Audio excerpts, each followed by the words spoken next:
विस्तारानं भारत अरब परराष्ट्र व्यवहार मंत्र्यांची दुसरी बैठक आजपासून नवी दिल्लीत होत आहे।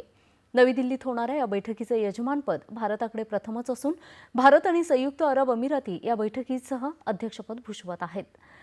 अरब लीग सदस्य राष्ट्रे आणि अरब लीगचे महासचिवही या बैठकीत उपस्थित राहणार आहेत।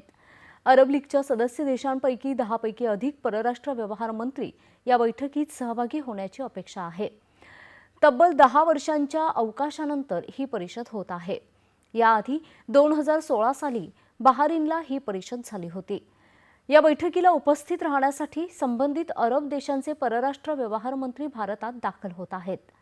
अरब लीगचे महासचिव अहमद अबौल घीत नवी दिल्लीत दाखल झाले आहेत।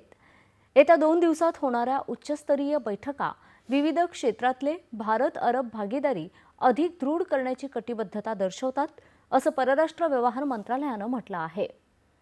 पॅलेस्टाईन, सुदान आणि कोमोरॉसचे परराष्ट्र व्यवहार मंत्रीही नवी दिल्लीत आले आहेत।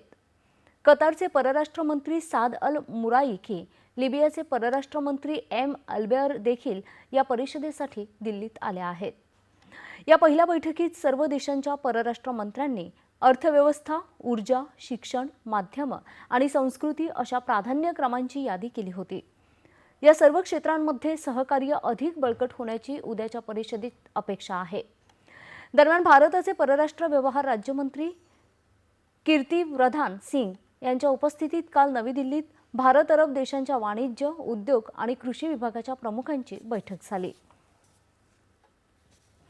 व्हेनेझुएलाच्या हंगामी अध्यक्ष डेल्सी एलोय